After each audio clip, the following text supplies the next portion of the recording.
That fresh morning. That fresh morning.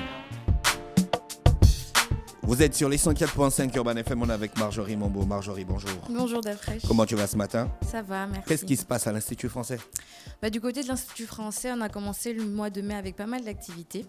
Donc hier, il y a le festival du cinéma européen qui a débuté. Donc ce festival, c'est dans le cadre de la célébration de la Semaine de l'Europe qu'on organise avec la délégation de l'Union européenne au Gabon. Donc l'idée, en fait, c'est de projeter 8 films européens du 5 au 8 mai. En accès libre et entièrement gratuit. Donc c'est vrai qu'en semaine, c'est pas forcément évident de venir au cinéma. Ouais, il y a le travail, les petites occupations. Donc je vais juste parler des films de ce samedi, donc la dernière journée du festival. À 11h, on aura Mon frère chasse les dinosaures, qui raconte l'histoire d'un jeune garçon qui croit que son petit frère, qui est atteint de trisomie 21, a des super pouvoirs. Donc c'est un film assez profond, je pense que beaucoup peuvent se sentir concernés. Ça parle un peu de la peur du jugement de l'autre, du rejet, des différences. Donc voilà, c'est à 11h, c'est gratuit. Et la deuxième séance qui est à 14h, et c'est le film Les Parfums. D'accord. Voilà. Les parfums, Marjorie, c'est ça? Les Parfums à 14h, c'est gratuit. Les portes de l'Institut C'est sont l'histoire grandes ouvertes. d'une go qui fabrique les parfums, en fait, c'est ça? Oui. Ah, donc la bonne annonce, c'est ce que tu as retenu. En gros, c'est ça. En gros, ça tourne autour de ça. En gros, ça tourne autour Ça de a ça. l'air intéressant. Oui. L'actrice là me rappelle un film, mais bon, ça m'est sorti de la tête. Je suis pas trop acteur français. Ouais, t'es plus Marvel. Non, je suis pas plus Marvel, je suis plutôt Clint Eastwood, le cinéma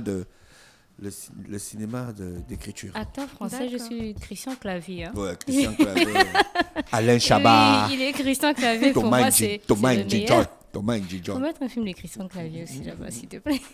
Donc le cinéma européen est à l'heure donc du côté de l'Institut français. Du côté de l'Institut français, voilà. Donc, pour rester un peu dans la thématique du cinéma, je veux juste rappeler que mercredi prochain, on a la séance ciné-débat Boxing Libreville du réalisateur Amédée Pacom Koulou. Donc, c'est l'histoire d'un boxeur. C'est l'histoire d'un boxeur qui se bat non pas seulement sur le ring, mais également dans son quotidien pour pouvoir survivre. Alors la particularité, c'est que son histoire, elle est racontée dans un contexte politique lors des élections présidentielles. Donc le réalisateur, il va mettre en avant, en arrière-plan, le combat également de la société qui traverse pas mal de choses durant cette période. Donc c'est une séance ciné-débat, c'est mercredi à 10h et la séance, elle est à 2000 francs et 1000 francs pour les adhérents. Marjorie, est-ce qu'après après les films, il y a certains qui viennent vous parler par rapport au sujet, qui se sont assez oui. Ils ont ça dans des débats. Justement, en fait, ça, c'est une séance ciné-débat. C'est dans le cadre d'un programme qui s'appelle Éducation à l'image. Ce qu'on fait, c'est que on organise 2 séances par mois, durant lesquelles, après la projection du film, le réalisateur peut discuter avec le public du sujet ou des sujets qui ont été mis en avant durant le film. Donc là, pour le coup, ce sera tu parles des réalisateurs du film ou une personne de l'équipe de réalisation. On l'a fait le mois dernier avec Jérémy Chua, avec le film Autrement. Donc on appelle ça ciné-débat. Voilà, il y a des échanges entre le public et le réalisateur. Donc oui, on le fait 2 fois par mois. D'accord. Et là, pour le coup, mercredi prochain, c'est Boxing Libreville à 10h. D'accord, tu es avec le photographe, hein, Emmanuel Laté, qui est avec nous. Emmanuel, bonjour, approche-toi du micro s'il te plaît. Bonjour, Dafresh. Merci d'avoir accepté notre invitation. Alors, qu'est-ce qui justifie ta présence avec Marjorie? Alors, par rapport à la Semaine de l'Europe, nous proposons une exposition photographique qui aura lieu simultanément à l'Institut français et au Musée national. Donc, c'est par rapport C'est quoi à le cela. thème de la... Vous avez toujours un thème, vous les photographes? Oui, le thème de l'exposition, en général, c'était résilience. La résilience artistique, la résilience en général. C'est quoi, face au Covid? La situation que Oui, vous avez traversée? Oui, voilà, parce qu'en fait, avec le Covid, les artistes on est déjà en train de ramer. Alors, si avec le Covid, on ne peut pas sortir pour prendre des photos, etc., comment on fait pour se réinventer, pour créer, etc. C'était un petit peu tout ça qu'on a essayé de retranscrire. Les états d'esprit aussi. Et vous avez filmé quoi? Oh là là, en fait, il y a 5 photographes qui sont exposés. Il y a Réginald Zeng, Julie Mvier, Horacio, Horacio Horacio. Horacio, Sylvain Mba qui est en France et Iman Anguillet. Et chacun ont interprété à leur manière le sujet. Donc, du coup, dire de quoi ça parle exactement. Et qu'est-ce que toi, d'écrire, tu souhaites transmettre dans tes photos? Moi, Ouais, pour cette expo. Pour cette expo, là, je n'en ai fait qu'une seule dans toute l'expo. Et dans cette photo, ce que j'ai voulu exprimer, c'est se réinventer en utilisant du vieux pour faire du neuf. Comment tu fais ça avec une photo? Genre, tu fais tchac et puis tu veux nous expliquer que ça fait c'est réinventé avec du vieux et du neuf. En fait, là, je suis passée par du photomontage par Ah, rapport d'accord. avec des photos anciennes pour réinventer une image neuve qui a un nouveau sens. Donc, voilà. Quand tu parles de photos anciennes, est-ce que tu peux nous prendre un exemple? C'est des photos que Les toi-même photos? tu as faites. Oui, ce sont des anciennes photos de toi. Anciennes photos Photos. que j'ai faites, que j'ai réassemblées, qui à la base ne semblaient pas avoir de lien, mais dans la composition, du coup, ça donne un nouveau sens. En fait, il y avait c'est la photo d'un mannequin que j'avais prise sous une certaine lumière et qui est mixée avec une photo que j'avais prise au village artisanal. Oui.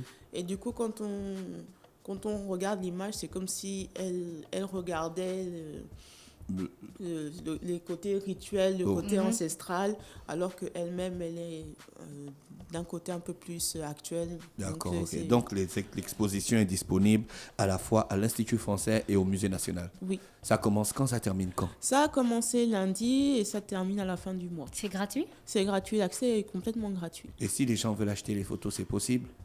Je pense que c'est possible. Donc là, vous venez vers moi, on va discuter de ça. Non, on dit aux auditeurs de venir vers vous. Non, mais sur place, de toute façon, on va laisser des contacts au cas où pour ceux qui souhaiteraient. Quelles sont la taille, quelles sont Les les tailles formats? des photos, les formats en général? Alors, il y a 3 formats. Il y a du 30-45, du 40-50, non 40-60 et du 50-70. C'est plutôt grand ou petit? Ça va crescendo, ça part du A3 à beaucoup plus grand. Ah d'accord, ok, du A3. Donc la taille minimale, c'est du A3. Voilà. Ok. Donc ça se passe du côté de l'Institut français, c'est dans le cadre de la semaine européenne, c'est ça? C'est ça, Marjorie, hein? Le cadre de la semaine européenne et du coup, et toujours dans ce même cadre, comme je disais la semaine dernière avec Jean-Pierre, l'Union européenne organise pas mal de masterclass cette semaine. Donc demain, il y a le docteur Eric Louembe qui vous invite à sa masterclass qui est intitulée « Comment répondre à un appel à proposition de l'Union européenne ». Ça, c'est pour toutes les personnes qui sont porteurs de projets et qui souhaitent avoir des astuces pour pouvoir bien monter leur dossier et recevoir des subventions. C'est gratuit. C'est demain, c'est de 8h30 à 16h. D'accord. Marjorie, Emmanuel, on a fait le tour, bien sauf s'il y a des informations. Mais on va pas L'atelier oublier d'initiation. Mais voilà, j'en venais. On va pas oublier les enfants. Oui. Samedi, on a aussi des ateliers pour donc les enfants. Donc, on a un atelier d'initiation au djembé. On a commencé ça le mois dernier. Qui donne les cours? C'est Stéphane Loiseau. Donc, c'est quelqu'un qui s'y connaît pas mal. Le mois dernier, on était vraiment C'est un étonnés. initiateur djembé. Vous n'avez Est-ce pas que pris c'est les... Attends. Le tam-tam. C'est le Ah, le- tam-tam. Hein, c'est Ah, le- mais nous, on a c'est- vu la c'est- danse. Non, Le c'est rituel, pas- carrément, Il y le a- non, djembé. mais c'est- ils vont expérimenter tout ce qui est autour, mais principalement, c'est apprendre à jouer l'instrument de djembé. Et donc, voilà, le mois dernier, dès qu'on a lancé la communication, des parents ont inscrit leurs enfants. Les places sont limitées à 10 enfants. Donc, il faut s'inscrire maintenant. À côté de ça, on organise aussi trois ateliers d'apprentissage de l'Europe, dans le cadre de la Semaine de l'Europe, sous forme de quiz. Donc, en fait, l'animateur va poser des questions aux équipes qui vont s'affronter sur l'Europe, les drapeaux, les monuments, les villes, les langues, ce genre de choses. Ce sera des ateliers ludiques. Donc, Et là, c'est pour les enfants aussi? c'est pour les enfants, c'est de 7 à 12 ans. L'atelier d'initiation au djembé, c'est de 7 à 12 ans. Et les ateliers d'apprentissage, c'est à partir de 10 ans. Donc, il y aura 3 ateliers, un à 11h30, 11h50 et 12h10. Voilà, comme il faut, on est obligé de respecter C'est la gratuit. jauge. C'est gratuit. L'atelier d'initiation au djembé n'est pas gratuit, c'est 2000 francs. Et 1000 francs pour les adhérents. Mais les ateliers d'apprentissage de l'Europe, ils sont gratuits. Marjorie, est-ce que lorsque les places sont limitées, il faut réserver? Il faut réserver. Et là, il faut réserver au 065 54 16 27. très très à l'avance. 065 065 54 16 27. Mais de toute façon, vous allez sur notre page Facebook, il y a toutes les informations. Je pense que tu y es et on publie régulièrement. Il y aura toutes les informations pour pouvoir réserver les places. D'accord. Emmanuel, d'autres informations pour l'exposition photo? Venez. Parce que non, c'est très intéressant parce que ça permet de montrer que la photographie d'art a du potentiel ici au Gabon. Surtout vous, les photographes, venez voir parce que on a besoin de contenu. Il y a une demande pour les expositions, donc il ne faut pas hésiter à proposer justement avec l'atelier qui va être donné demain pour des propositions à projets à l'Union européenne. Donc, il ne faut pas hésiter à poser des candidatures et venez soutenir les artistes gabonais en venant regarder l'exposition. D'accord. Merci Marjorie, merci Emmanuel. On vous souhaite de passer une bonne journée à l'écoute des programmes d'Urban FM. Merci. Stop Fresh Morning.